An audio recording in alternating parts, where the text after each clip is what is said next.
бұзып, бір машина қағып кетті, ДТП-ға түсті. Артта отырған адам белдік тақпаған. Отырып, бір шеттен екі шетке дейін лақтырды сол кісіні.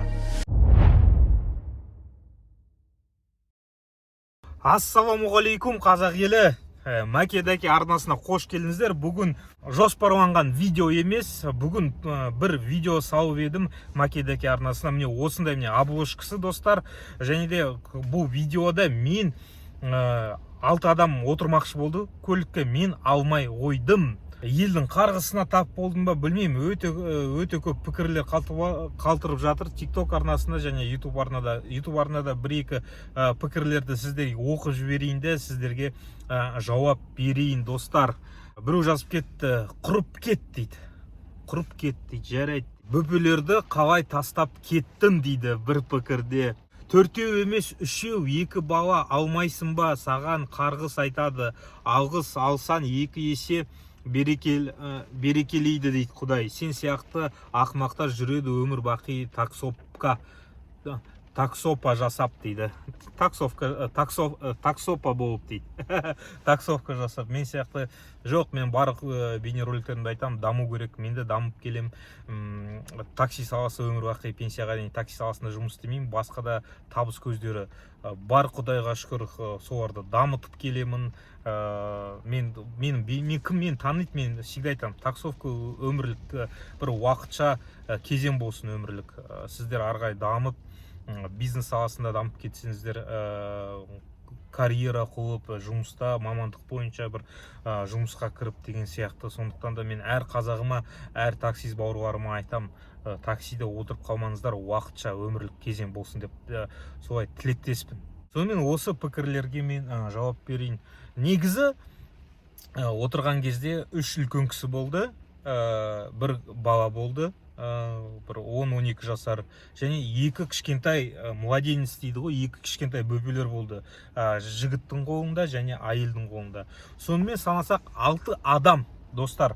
Заң бойынша біздің әкімшілік құқық кодексінің баптарына сәйкес көлікте 4 орын болса 4 адам болу керек. Бала адам болып есептеледі. Егер де бала болса 12 жасқа дейін оны детский кресло, не болмаса удерживающее устройство мен оны бекіту керек отырған кезде. Ол қауіпсіздігі үшін, достар. Қалай ешкім түсінбейді соны. Мен сіздерге қазір видео қосып беремін. Құдай сақтасын ондай апаттардан. Бірақ бүкіл жауапкершілікті такси жүргізушісі алады өз мойнына.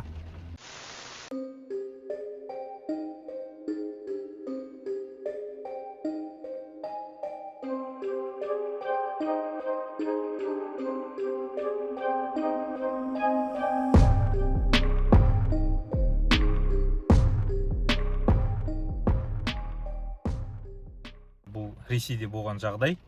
Енді балалар жоқ болды. Құдайға шүкір, көлікте жүргізушісі келе жатыр, жол ережесін бұзбады, өзімен өзі келе жатыр да, оны жол ережесін бұзып, бір машина қағып кетті, ДТП-ға түсті. Артта отырған адам белдік тақпаған.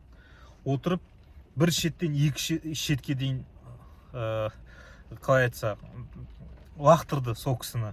Нарада подлокотник, бизнес тариф болғандықтан бұлда, или бизнес жоғары тариф мүмкін шығар, подлокотник болды. Подлокотник арқасында бұлайнан денесі ғана бұлай кетті да, қайтадан бұлай түсті. Подлокотник болмаса, денесімен тура до конца ана шетке барып соғып, есікке қайтадан келуші еді.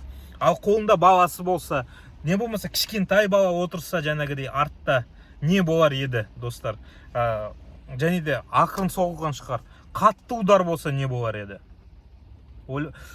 Сана сезіміңіздерге кіру керек қой, достар. Сана сезіміңіздерге кіру керек қой. Кішкене тіл байығым жетпей жатыр, бірақ сіздер мен түсіндіңіздер, достар. Сіздер бұлай апармайым деп отказ берсеңіздер, сіздер жамандық жасаған жоқсыздар. Сіздер сақтандырдыңыздар адамдарды. Түсіндіріп айттыңыздар, 2 көлік шақырыңыздар, белдік тағыңыздар, артта отырсаңыздар деген сияқты. Сақтанғанды Құдай сақтайды, достар. Дамыған елдерде ондай жоқ. Европаның дамыған, қарқын дамып келе жатқан елдерде, шетелде, Америкада, Европада болсын, даже Ресейде ондай заңға қайшы әрекет жүргізушілер бармайды. Өйткені сана сезімінде бар, бұл қауіпсіздік, бұл кішкентай баланың өміріне қауіп төнетін. Олар төрт адамның артық емес, олар балаларды да алмайды. Заңға қайшы балаларды қауіпсіздік белгімен бекіте алмаса баланы, олар алмайды жүргізушілер. Біз неге аламыз? Мен лучше адамгершілігімді 2-3 жолаушы үлкен кісілер болсын, жол ақысы жетпей жатыр ма, апарып тастаймын, сауап аламын, оларға көмек жасаймын. Мен бұларға алмайым дегенім, мен оларға қалтырып кетті бөпелерін деп жатып, мен оларға жақсылық жасадым. Мен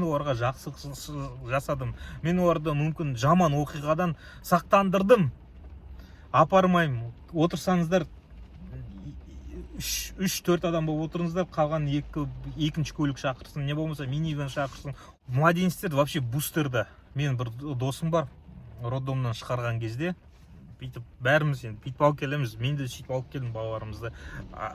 Шешесі баланы ұстап үйге дейін машинада апарады. Бұл да негізі қауіпсіз. Бірақ та бір досым бар, осындай кішкентай баланы роддомнан үйіне дейін апарғанша дейін бір 15 минуттық жол ғой. Специальный бустер сатып алды для младенцев. Соған жатқызып, бәрін бекітіп апарды үйіне дейін. И баланы ары бері больницаға апарған кезде солай бекітеді, қолда ұстап тұрмайды машинада баланы.